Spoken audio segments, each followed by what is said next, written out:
All right, welcome back. At the end of segment 1, we finished on this slide with the word worried. So for segment 2, we will focus on finishing the PowerPoint presentation and introducing all of the new vocabulary for this Unit 9. So let's continue with the fourth word below, support. You notice that this word can be a noun or a verb. Example, many people feel a sense of community support during this unstable time with friendly neighbors and creative socialization. Okay? Pardon me. Again, many people feel a sense of community support during this unstable time with friendly neighbors and creative socialization. So you notice that I used an adjective with the word support, community support. Okay, now I use some other words that might help you take a guess. Friendly and creative. Are these positive or negative words? They are positive. So, support. Is it a positive word or negative word? And you know the answer. Okay, so you take your guess, and I'm going to move this up a little bit so you can, there we go, so that you can see the examples more clearly. Okay, the next word is evacuate. Evacuate. Second syllable stress. It is a verb. Example, after the terrible tsunami in Japan, many people had to evacuate their homes nearby the nuclear power plant. Okay, we have some adjectives in here that might help you guess. Terrible tsunami. Evacuate their homes. Now we know it's a verb, so some action here is involved. Tsunami has a very negative implication. I know about this because I had many good friends who lived in the city of Kashima, nearby the Kashima nuclear plant, and they had to leave Japan. Okay, so what's the meaning evacuate? Take your guess. The last word on this slide is gathering. Gathering. Now, this can be a noun or a verb. Do you know some other similar words, such as gather, gather? Okay, I'm trying to use body language to help you guess. During the quarantine times, we are not allowed to have big social gatherings. We must not gather together in big groups. I think from this example, you know what it means. Okay? Social gathering. Social implies or means that people come together to enjoy each other. Okay, so gathering. We'll go on to the next slide. We have a few more.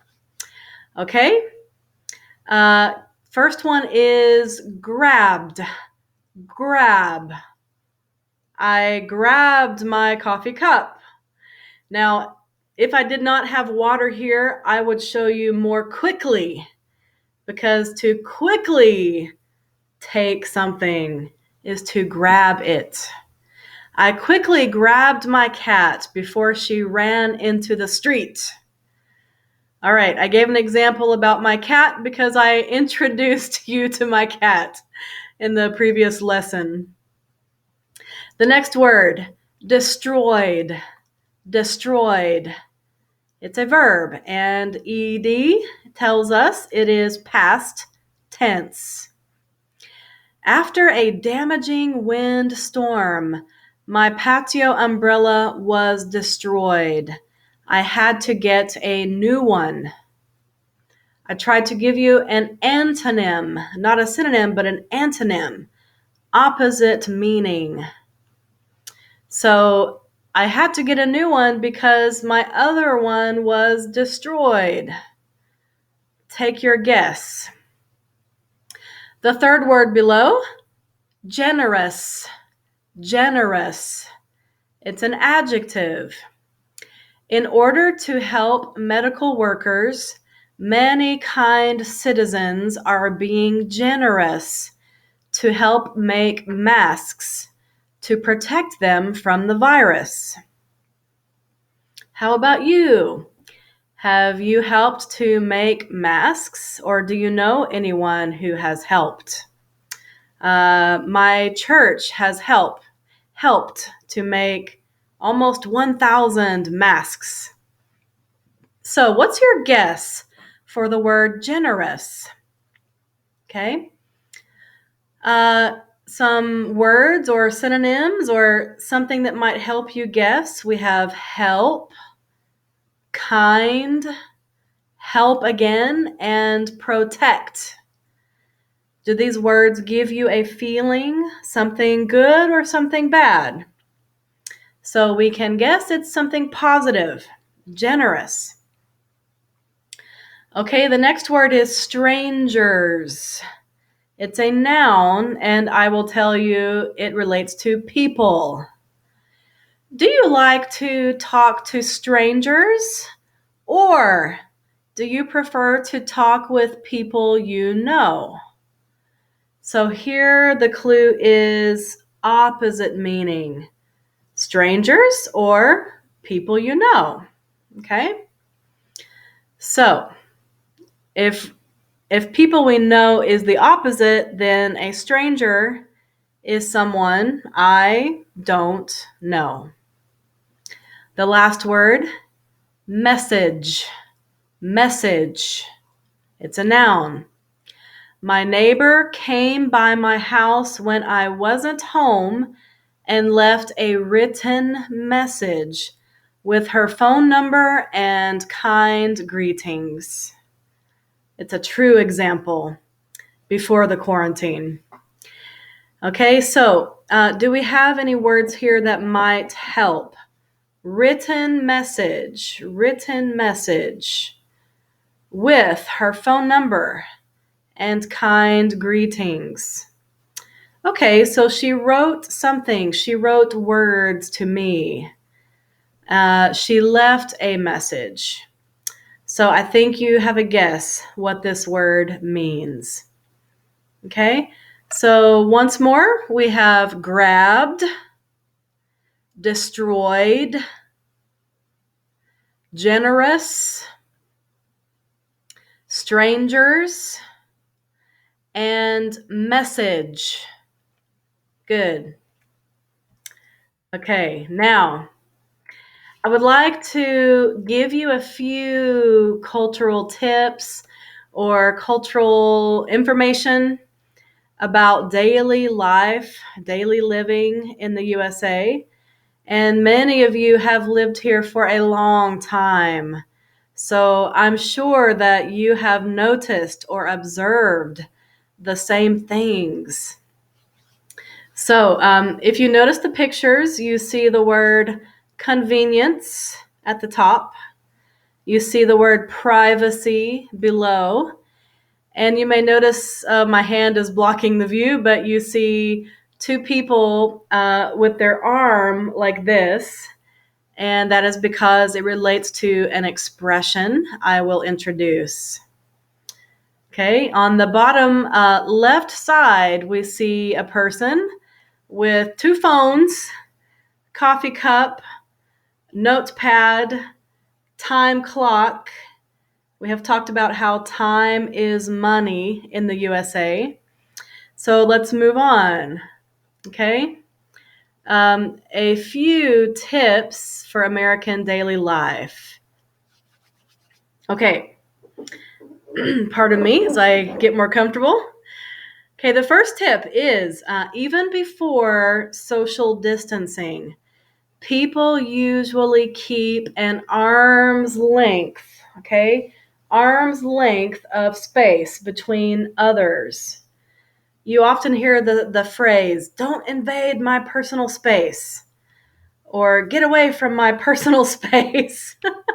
So in the American culture,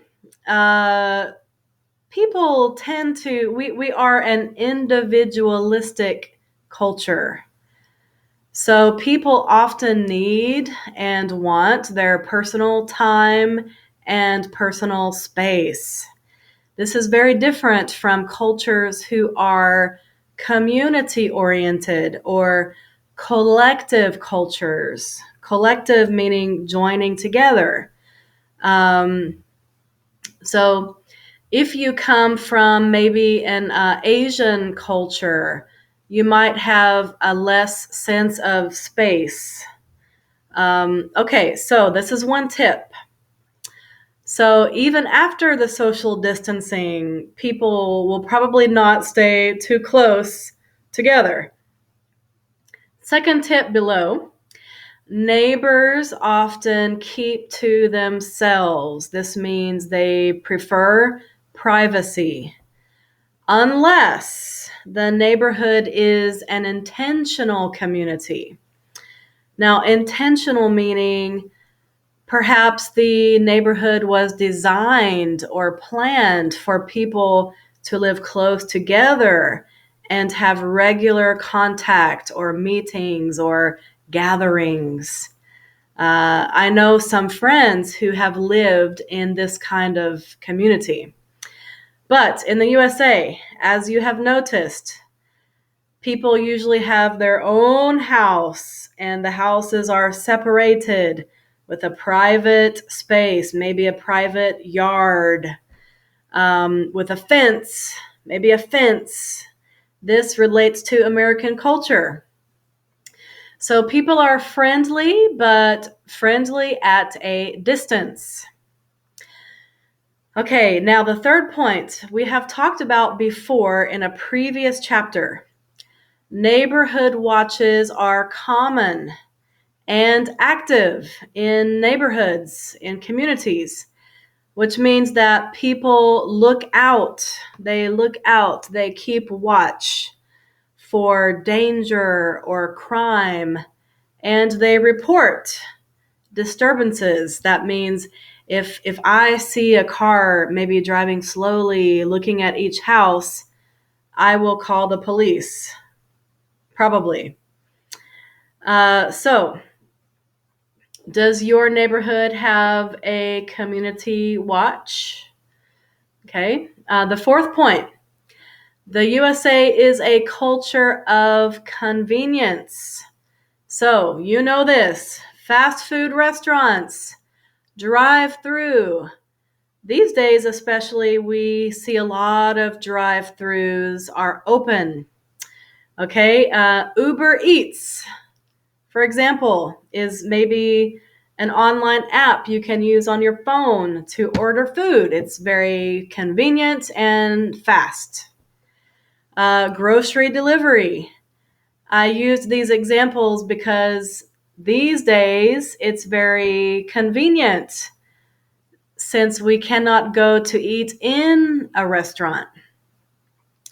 Even driving on the highway or freeway, you see rest stops where people can quickly stop, buy some food, and keep going.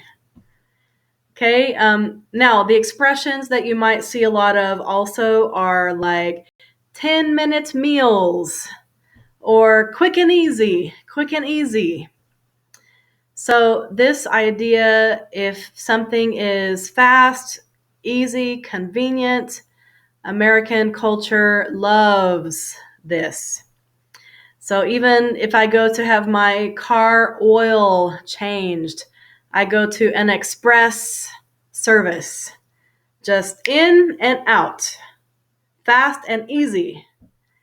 Okay, I think you have noticed this probably.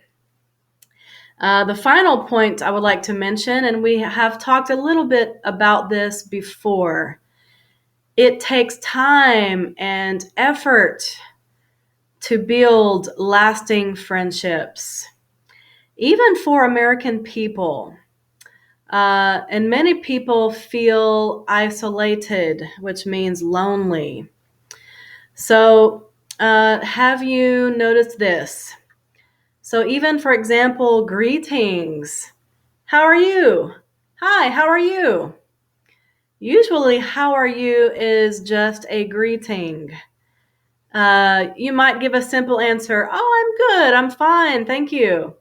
But if you answer a big story, a lot of information, the person may look at their watch and move on. So to make close relationships with people takes time. Now, moving on. Pardon me. There we go. Okay, moving on. Before we enter the Unit 9 Lesson A, before we do some listening practice, I would like for you to think about these questions, especially in relation to our society these days, right now, because I think we are living in a very unique, very different, special time. This is not the normal life. So I have also noticed some changes, even in my neighborhood. So the first question, how would you describe your experience with community and belonging here in the USA? Do you feel connected? Okay. The second question, what is your impression of American friendships and neighborhoods? Do you feel that there is a sense of close community? Or do you feel that sense of privacy and separation, arm's length separation? So what observations have you made about daily life here in the US? Do you think people are very fast and busy and private? Or do you feel that people have a close connection to each other and their communities? And the last question, what have you noticed about community and interpersonal relationships during this global pandemic? Are there any positive outcomes? Okay, I asked this question because my observation in my neighborhood is that people are more friendly these days. I think people feel lonely and isolated. And when I go for a walk in my neighborhood, I notice that people are saying hello, hello, and introducing themselves to me. I have met many, many new neighbors in my neighborhood that I didn't know before. So I feel that maybe this is a good result from social isolation. What do you think? What's your opinion? So as we begin Unit 9, we are thinking about daily life, daily living. And before we start segment 3, pause to think about your answers to these questions. Perhaps you can journal, write down your thoughts or experiences to the questions. And also, I would like for you to, if you need to, you may use a dictionary to look up any definitions that you don't feel confident about your guess. Okay? So let's pause here. And in a moment, I will see you again for segment 3 today, and we will do listening practice together. So see you soon.